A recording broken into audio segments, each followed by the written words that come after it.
میں اللہ اور اس کے رسول کے بھروسے اپنے گھر والوں کو چھوڑ دیا۔ تو یہ حضرت سیدنا صدیق اکبر رضی اللہ تعالیٰ عنہ کا حال تھا کہ اپنے گھر کے لیے کچھ نہ چھوڑا، سب کچھ اسلام اور نبی پاک علیہ الصلوۃ والسلام کے لیے قربان کر۔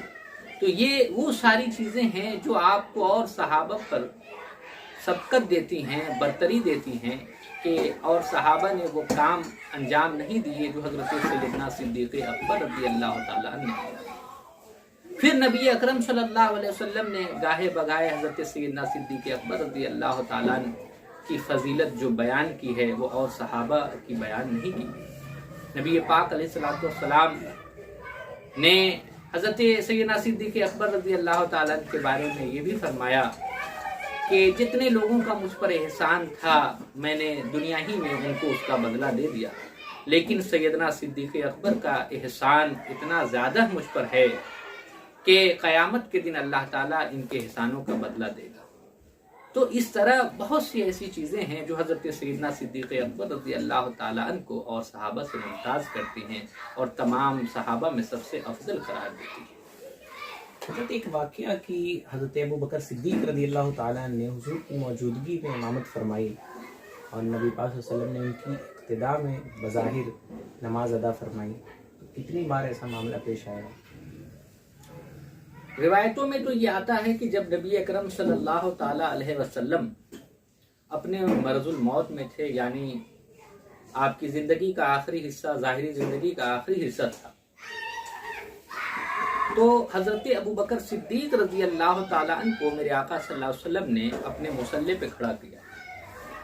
بعض روایتوں میں ہے کہ 17 وقت کی نماز میرے آقا صلی اللہ تعالیٰ علیہ وسلم کے مصلی پر حضرت سیدنا صدیق اکبر پڑھاتے رہے اور میرے آقا صلی اللہ تعالیٰ علیہ وسلم نے 17 وقت میں آپ کی ابتدا کی، یعنی آپ خود نبی آخر الزماں ہیں، امام الانبیاء ہیں، لیکن آپ نے حضرت سیدنا صدیق اکبر رضی اللہ تعالیٰ عنہ کو مصلی امامت پہ کھڑا کیا اور ان کی ابتدا میں نماز پڑھی، ان کو اپنا امام بنایا۔ تو اس سے بھی حضرت سیدنا صدیق اکبر رضی اللہ تعالیٰ عنہ کی افضلیت اور برتری تمام صحابہ پر ظاہر ہوئی۔ یہ کہیں نہ کہیں اس طرف اشارہ تھا کہ نبی پاک صلی اللہ علیہ وسلم کے بعد آپ ہی مسلمانوں کے خلیفہ ہوں گے۔ یقیناً میرے آقا صلی اللہ تعالیٰ علیہ وسلم نے ایک موقع پر فرمایا تھا کہ جس جماعت میں یا حضرت ابو بکر صدیق موجود ہوں تو ان کے علاوہ کوئی اور امامت نہ کرے۔ پھر رسول پاک علیہ الصلوۃ والسلام نے اپنے بعد اپنے مصلی پر جسے کھڑا کیا وہ اس بات کا اشارہ بھی تھا کہ میرے بعد مسلمانوں کا کوئی خلیفہ ہوگا تو سیدنا صدیق اکبر، بالکل صاف اشارہ نبی پاک صلی اللہ علیہ وسلم نے اپنی حیات طیبہ میں فرما دیا۔ اور ناظرین کرام، میں نے اپنے بڑوں سے، علماء کرام سے یہ سنا ہے کہ تمام انبیاء میں کوئی بھی نبی ایسے نہیں ہوئے ہیں جس نے اپنے امتی کی بظاہر اقتدا کی ہو۔ حضرت ابو بکر صدیق رضی اللہ تعالیٰ عنہ واحد ایسے شخص گزرے ہیں، واحد ایسے شخص ہیں جن کی اقتدا میں ایک نبی نے نماز ادا فرمائی ہے ظاہری طور پر، اور نبی علیہ السلام نے اپنی موجودگی میں حضرت ابو بکر صدیق رضی اللہ تعالیٰ عنہ کو اپنا مصلی عطا فرمایا اور انہوں نے مصلی امامت پر جماعت کی امامت فرمائی۔ بہرحال حضرت، اب اگلا سوال یہ کرنا چاہوں گا کہ حضرت ابو بکر صدیق رضی اللہ تعالیٰ عنہ، یہ نبی پاک صلی اللہ علیہ وسلم کا وصال جب ہوا تو کیا صحابہ کرام میں ایک بڑا صدمہ تھا کہ جو دن رات حسن مصطفیٰ صلی اللہ علیہ وسلم کی زیارت کرتے تھے، آج ظاہری طور پر نبی علیہ السلام ان سے رخصت ہوئے تھے، تو کس طرح سے واقعہ پیش آیا؟ کیسے کیا حضرت ابو بکر صدیق رضی اللہ تعالیٰ عنہ جیسے حضرات شیعہ اور رافضی تبرہ بازی کرتے ہیں کہ انہوں نے غاصبانہ طور پہ حضرت علی کی خلافت لے لی تھی، تو کیا جو خلیفہ بنائے گئے حضرت ابو بکر یہ تمام صحابہ کی متفقہ رائے تھی یا پھر ایسا کوئی مسئلہ تھا؟ اس پہ ذرا سا وضاحت فرمائیں۔ دیکھیے، جب نبی پاک علیہ الصلوۃ والسلام کا وصال ہوا تو صحابہ پر ایک طریقے سے غم کا پہاڑ ٹوٹ پڑا۔ جو صحابہ جہاں جس حالت میں تھے، بعض صحابہ وہیں بیٹھ گئے، زار و قطار رونے لگے۔ حضرت عمر فاروق رضی اللہ تعالیٰ عنہ کو معلوم ہوا تو اپنی تلوار انہوں نے نکالی اور فرمایا کہ کوئی شخص یہ کہہ دے گا کہ نبی صلی اللہ تعالیٰ علیہ وسلم وفات پا گئے تو میں ان کا سر قلم کروں۔ اسی طرح حضرت عبداللہ ابن انیس ہیں اور بھی بہت سارے صحابہ ہیں. بے حد صدمہ ہوا، کچھ صحابہ کا انتقال بھی ہو گیا تھا اس صدمے میں. اور حضرت سیدنا صدیق اکبر اور جتنے صحابہ تھے سب کو بے حد صدمہ پہنچا. لیکن نبی پاک علیہ الصلوۃ والسلام نے صحابہ کو ایسی تعلیم دی تھی کہ بظاہر صحابہ اکرام رضوان اللہ تعالی علیہم مجمعین پر ایک بڑا صدمہ تھا، لیکن اللہ نے ان کو صبر عطا فرمایا. اور پھر حضرت سیدنا صدیق اکبر رضی اللہ تعالی عنہ حضرت نبی پاک علیہ الصلوۃ والسلام کے حوالے سے جو تجہیز و تکفین کا معاملہ تھا اور دیگر چیزیں تھیں اس کو جو ہے طے کیا گیا. اور اس موقع پہ حضرت بڑا صبر آزما موقع تھا. کفار بھی ادھر خوش تھے کہ شاید اب مسلمان اٹھ نہ پائے، ان کے نبی ان کے درمیان سے رخصت ہو گئے ہیں. تو دیکھیے کفار و مشرکین تو یقیناً خوش تھے، لیکن حضرت نبی پاک علیہ الصلوۃ والسلام کا وصال ہو گیا تو صحابہ اکرام کے متفقہ فیصلے سے پھر حضرت سیدنا ابو بکر صدیق رضی اللہ تعالیٰ عنہ کو جو ہے یہ منصب سونپا گیا کہ اب آپ پر ہی مسلمانوں کی ذمہ داری ہے اور آپ خلیفۃ المسلمین ہیں. چاہے مہاجرین صحابہ ہوں یا انصار ہوں، سب نے آپ کے ہاتھ پر بیعت کی تھی. اور کچھ لوگوں کا جو یہ اعتراض ہے کہ حضرت سیدنا صدیق اکبر رضی اللہ تعالیٰ نے غصب کر لیا تھا اس منصب کو جو سیدنا حضرت مولا کائنات کو ملنے والا تھا، ان کو نہ دے کر اپنے اس منصب پر آ گئے. ایسا نہیں ہے، بلکہ یہ حضرت ابو بکر صدیق رضی اللہ تعالیٰ عنہ پر الزام ہے، تبرہ ہے ان پہ. ایسا نہیں ہوا، بلکہ سارے صحابہ خود حضرت مولا کائنات رضی اللہ تعالیٰ نے آپ کے ہاتھ پہ بیعت فرمائی. خود حضرت علی بھی حضرت مولا کائنات حضرت علی المرتضیٰ رضی اللہ تعالیٰ نے بھی آپ کے ہاتھ پہ بیعت کی اور آپ کو اپنا خلیفہ جو ہے مانا، تسلیم کیا. اور پھر ساری زندگی جب تک حضرت ابو بکر صدیق رضی اللہ تعالیٰ عنہ باحیات تھے، حضرت مولا کائنات نے کبھی کچھ نہ کیا. پھر حضرت ابو بکر صدیق رضی اللہ تعالیٰ عنہ کا آپ سے محبت کرنا، آپ کے گھر والوں سے محبت کرنا، اہل بیت اطہار سے محبت کرنا اور ان کو جو ہے تمام لوگوں پر فضیلت دینا اور دیگر چیزیں تھیں. تو یہ تو بہت سی روایتوں میں جو ہے یہ ساری چیزیں موجود ہیں. کبھی ایسا نہیں ہوا کہ ان لوگوں میں نا اتفاقی ہوئی یا کوئی ایسی بات ہوئی جو جس طریقے کے آج الزامات لگائے جاتے ہیں. اور یہ بھی کہا جاتا ہے کہ انہوں نے حضرت سیدنا فاطمہ رضی اللہ تعالیٰ عنہا کا حق مار لیا تھا. یہ سب ان پر الزامات ہیں اور ایسا کوئی واقعہ کچھ نہیں. اور حضرت علی اتنے کمزور تو نہ تھے کہ ان کا حق مارا جاتا اور وہ خاموش رہتے. یقیناً ہم جس حضرت علی کو مانتے ہیں وہ اپنا حق لینا جانتے تھے. انہی کی اولاد تھی جو یزید کے سامنے پوری استقامت کے ساتھ کھڑی ہوئی. 72 لوگ، محض 72 نفوس قدسیہ 22,000 کے لشکر جرار کے سامنے کھڑے تھے. تو ہم تو جس علی رضی اللہ تعالیٰ عنہ کو مانتے ہیں وہ اتنے کمزور نہیں تھے. شاید شیعوں کی محبت جھوٹی ہے، رافضیوں کی محبت جھوٹی ہے، یا پھر وہ گمراہ ہو چکے ہیں. اور یقیناً وہ گمراہ ہیں کہ صحابہ اکرام کی گستاخی کرتے ہیں اور صحابہ اکرام پر تبرہ بازی کرتے ہیں. بہرحال حضرت ابو بکر صدیق رضی اللہ تعالیٰ عنہ کی مدت خلافت کتنی تھی؟ کتنے سال تک آپ امیر المومنین رہے؟ نبی پاک علیہ الصلوۃ والسلام کے وصال کے بعد 2 سال کچھ ماہ آپ جو ہے تخت خلافت پر جلوہ فروز رہے اور اسی دوران بڑے کارہائے نمایاں آپ نے انجام.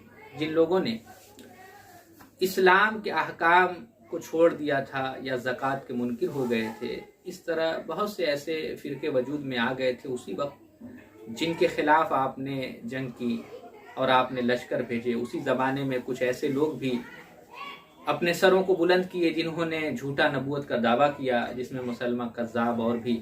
تو ان کے خلاف بھی آپ نے جنگ کی اور انہیں واصل جہنم کیا. اور پھر اسلامی سلطنت کو آپ نے فروغ دیا. عراق کے بہت سے علاقے، شام کے بہت سے علاقے آپ کے زمانے میں فتح ہوئے اور جو بحر عرب کے جزیرے تھے وہاں تک جو ہے آپ نے اسلام کا پیغام پہنچایا اور ان جزیروں کو بھی اسلامی حدود میں داخل فرمایا. بہت سے ایسے کارہائے نمایاں تھے جو آپ نے انجام. آپ ہی نے اپنے زمانے میں قرآن مقدس کو اکٹھا کرانے کی جو مہم چلائی تھی. حضرت سیدنا عمر فاروق رضی اللہ تعالیٰ نے آپ کی بارگاہ میں حاضر ہوئے اور عرض کی کہ حضور قرآن مقدس کو اکٹھا کر دیا جائے. اگر نہ کیا گیا تو ہو سکتا ہے اس کی حفاظت میں دشواری پیدا ہو جائے. تو حضرت سیدنا صدیق اکبر رضی اللہ تعالیٰ نے اس وقت فرمایا کہ میں اس کام کو کیوں کروں جس کو رسول اللہ نے نہیں کیا. اس پر حضرت عمر فاروق رضی اللہ تعالیٰ نے عرض کی حضور نبی پاک علیہ الصلوۃ والسلام نے تو یہ کام نہیں کیا، لیکن میرے آقا نے اس کام کو کرنے سے منع کہاں کیا ہے؟ جب میرے آقا نے منع نہیں کیا ہے تو یہ جواز کی صورت ہے. حضرت سیدنا صدیق اکبر رضی اللہ تعالیٰ عنہ نے جب حضرت عمر فاروق رضی اللہ تعالیٰ عنہ کی یہ بات سنی تو فرمایا اے عمر تو نے آج میرے دل کو کھول دیا. پھر حضرت زید بن ثابت رضی اللہ تعالیٰ عنہ کو آپ نے بلوایا اور انہیں یہ ذمہ داری دی کہ قرآن کی جو آیتیں جو صورتیں مختلف جگہوں پر ہیں انہیں اکٹھا کیا جائے. حضرت زید بن ثابت رضی اللہ تعالیٰ عنہ نے ان کو اکٹھا کیا اور اکٹھا کرنے کے بعد ہر سورہ کا ایک الگ صحیفہ بنایا. یعنی قرآن مقدس میں کل 114 صورتیں ہیں تو 114 صورتوں کا الگ الگ صحیفہ بنا کر حضرت سیدنا صدیق اکبر کے آپ نے حوالے کر دیا اور اسی صحیفے کا نام صحیفہ صدیقی رکھا. پھر بعد میں حضرت سیدنا عثمان غنی رضی اللہ تعالیٰ نے اپنے دور میں جو قرآن مقدس کو اکجا کرایا تو اسی صحیفے سے کرایا تھا. اور پھر حضرت عثمان غنی رضی اللہ تعالیٰ عنہ کو جامع القرآن کا خطاب ہوگا. یعنی آج جو قرآن پاک کی مجموعی شکل یعنی جمع کی ہوئی شکل ہمارے سامنے موجود ہے وہ بھی حضرت ابوبکر صدیق رضی اللہ تعالیٰ عنہ کا لسان ہے. اور کاتبین وحی میں بھی حضرت ابوبکر صدیق رضی اللہ تعالیٰ عنہ کا نام شمار کیا جاتا ہے کہ جب وحی نازل ہوتی تھی تو حضرت ابوبکر صدیق رضی اللہ تعالیٰ عنہ بھی اسے لکھا کرتے تھے. تو حضرت بالآخر یہ پوچھنا چاہوں گا کہ حضرت ابوبکر صدیق رضی اللہ تعالیٰ عنہ کا ظاہری طور پر وصال کب ہوا اور مدفن ان کے دفن کرنے کے تعلق سے کوئی واقعہ مشہور ہے شاید اس کی طرف بھی کچھ. حضرت سیدنا صدیق اکبر رضی اللہ تعالیٰ عنہ مدت خلافت پر جلوہ افروز جو رہے وہ چند سال رہے، 2 سال کچھ مہینہ، اور 22 جمادی ثانی سن 13 ہجری میں آپ کا وصال ہوا. یعنی آج جو 22 جمادی ثانی کی تاریخ ہے آج آپ کا یوم وصال ہے حضرت سیدنا صدیق اکبر رضی اللہ تعالیٰ عنہ. جب آپ کا وصال ہوا تو رات میں آپ کا وصال ہوا. بعض روایتوں میں ہے کہ رات ہی میں آپ کو دفن کر دیا گیا اور حضرت عمر فاروق رضی اللہ تعالیٰ عنہ نے آپ کی نماز جنازہ پڑھائی.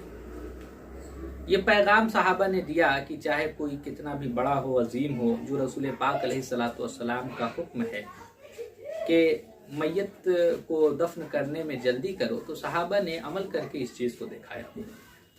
حضرت سیدنا صدیق اکبر رضی اللہ تعالیٰ عنہ کی وصیت تھی کہ جب میرا انتقال ہو جائے تو مجھے نبی پاک علیہ الصلوۃ والسلام کا جو حجرہ مبارکہ جہاں آج گنبد خضرا کے نیچے وہ جگہ ہے جو نبی پاک علیہ الصلوۃ والسلام کا حجرہ تھا، حضرت عائشہ صدیقہ رضی اللہ عنہا کا حجرہ تھا، اسی میں آپ کو چونکہ دفن کیا گیا تھا. وہ چاروں طرف سے پیک بھی تھا، دروازہ بھی تھا، اوپر سے چھت بھی تھی اس میں. تو آپ نے وصیت فرمائی تھی کہ اسی حجرے میں حضور پاک علیہ الصلوۃ والسلام کے قریب دفن کیا جائے، لیکن دفن کرنے سے پہلے حضور سے اجازت لے لی جائے اور حضور پاک علیہ الصلوۃ والسلام جب اجازت دے دیں تب مجھے دفن کرنا، اور اگر وہ اجازت نہ دیں تو مسلمانوں کی قبرستان جنت البقیع میں مجھے دفن کرنا.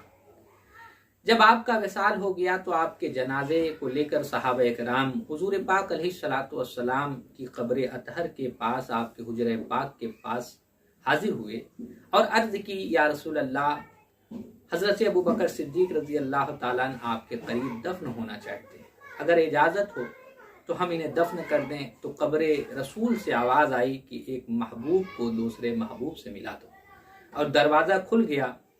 تو صحابہ اکرام رضوان اللہ تعالی علیہم مجمعین نے حضور پاک علیہ الصلوۃ والسلام کے پہلو میں آپ کو دفن کیا. حضرت ابوبکر صدیق رضی اللہ تعالیٰ عنہ جب دفن ہو گئے تو اس کے بعد اب پھر صحابہ اکرام اپنے گھروں کو لوٹے اور پھر مسلمانوں کے دوسرے خلیفہ حضرت ابوبکر صدیق رضی اللہ تعالیٰ عنہ کے بعد حضرت عمر فاروق رضی اللہ تعالیٰ عنہ کے دست مبارک پر لوگوں نے بیعت کی. حضرت ابوبکر صدیق رضی اللہ تعالیٰ عنہ کی مدت خلافت صرف 2 سال کچھ ماہ رہی، لیکن اتنے ہی میں آپ نے ایک عظیم کارائے نمایاں انجام دیا. ہم لوگوں کو چاہیے کہ ہم لوگ حضرت سیدنا صدیق اکبر رضی اللہ تعالیٰ عنہ کے یوم وصال کے موقع پر آج ہم بڑے بڑے پیران اعظام کے بزرگان دین کے آراز کرتے ہیں، ان کے عرس کی محفل سجاتے ہیں اور ان کا ذکر کرتے ہیں۔ اسی طرح ہم لوگوں کو چاہیے کہ ہمیں خلفائے راشدین، اہل بیت اطہار اور صحابہ کرام کے بھی یوم وصال کے دن ان کا عرس منائیں، اور اس کا طریقہ یہ ہو کہ ان کی حیات زندگی ہم پڑھیں، انہوں نے اسلام کے لیے کیسی کیسی قربانیاں دیں، اس کو پڑھنے کی، اور صرف پڑھنے کی نہیں بلکہ اس پر عمل کرنے کی بھی ہمیں ضرورت ہے۔ ہم نبی پاک علیہ الصلوۃ والسلام کی صحابہ کہ نبی پاک صلی اللہ علیہ وسلم کے صحابہ کی حیات طیبہ پڑھیں اور اس کو اپنی زندگی کا حصہ بنائیں، تو یقیناً دنیا و آخرت ہمارے لیے بہتر ہو جائے گی، کیونکہ میرے آقا صلی اللہ علیہ وسلم نے یہ ارشاد فرمایا، اصحابی کالنجوم فبأیہم اقتدیتم اہتدیتم، میرے تمام صحابہ ستاروں کے مثل ہیں، ان میں کسی کی تم پیروی کرو گے ہدایت پا جاؤ گے۔ تو جب تمام صحابہ رسول اللہ کے ستاروں کے مثل ہیں تو یہ تو تمام صحابہ میں سب سے افضل ہیں، ان کو افضل البشر بعد الانبیاء بالتحقیق کہا، اور یہی اہل سنت کا عقیدہ رہا کہ انبیاء کے بعد اگر انسانوں میں سب سے افضل کوئی ہے تو حضرت سیدنا صدیق اکبر رضی اللہ تعالی عنہ۔ آپ کے یوم وصال کے موقع پر ہم آپ کی بارگاہ میں خراج عقیدت پیش کرتے ہیں، اور دستک ٹوڈے کی ٹیم کا ہم شکریہ ادا کرتے ہیں کہ آپ نے اپنے چینل پر حضرت سیدنا صدیق اکبر رضی اللہ تعالیٰ عنہ کے عرس کی محفل سجائی اور آپ کے پیغامات کو دنیا والوں کے سامنے نشر کیا۔ میں اسی کے ساتھ اپنی بات ختم کرتا ہوں۔ السلام علیکم ورحمۃ اللہ۔ وعلیکم السلام ورحمۃ اللہ۔ بہت بہت شکریہ حضرت، آپ نے حضرت ابوبکر صدیق رضی اللہ تعالیٰ عنہ کی زندگی کے تعلق سے بہت سی معلومات افزا باتیں ارشاد فرمائی۔ ناظرین کرام، آپ نے دیکھا صحابہ کرام وہ بنیاد کی اینٹیں ہیں کہ اگر وہ نہ ہوتے تو شاید ہم تک صحیح دین کی صحیح شکل ہم تک جو ہے وہ نہ پہنچ پاتی۔ صحابہ کرام ہی سے منقول ہو کر دین ہم تک پہنچا، انہوں نے دین کا، نبی پاک صلی اللہ علیہ وسلم کی باتوں کا، قرآن مجید کا تحفظ فرمایا، اسے یاد فرمایا اور آنے والی نسلوں تک اسے منتقل کرنے کا اہتمام فرمایا، جس کی بدولت آج ہم تک دین کی صحیح شکل اہل سنت و جماعت کی شکل میں موجود ہے۔ ناظرین کرام، ضرورت ہے کہ خلفائے راشدین، صحابہ کرام، عشرہ مبشرہ، تمام صحابہ کرام کے آراس منائے جائیں، ان کے مشن کو جاننے کی کوشش کی جائے، ان کی زندگی کے بارے میں جاننے کی کوشش کی جائے۔ تو ہم دستک ٹوڈے کی ٹیم کی طرف سے بھی آپ سے یہ التماس کرتے ہیں، یہ گزارش کرتے ہیں کہ اس بار حضرت ابوبکر صدیق رضی اللہ تعالیٰ عنہ کے عرس پاک کے موقع پر آپ خود بھی اپنے گھر والوں کو بھی کوئی کتابچہ ہو، کوئی چھوٹی کتاب ہو کسی صحیح العقیدہ عالم دین کی لکھی ہوئی، تو اپنے بچوں کو بھی بیٹھا کر حضرت ابوبکر صدیق کے بارے میں بتائیں اور خود بھی جاننے کی کوشش کریں۔ دستک ٹوڈے کی اس نشریات کے ذریعے بھی ہم نے کچھ باتیں آپ تک پہنچانے کی کوشش کی ہے، تو کوشش کریں اپنی تمام فیملی، دوست، احباب کے ساتھ اسے شیئر کریں اور انہیں دیکھنے کی تلقین کریں، تاکہ خلیفہ اول حضرت سیدنا ابوبکر صدیق رضی اللہ تعالیٰ عنہ کے بارے میں صحیح معلومات ان تک پہنچ سکیں۔ آپ کا بہت بہت شکریہ۔ میں محمد انس قادری اب آپ سے بدہ لیتا ہوں۔ السلام علیکم۔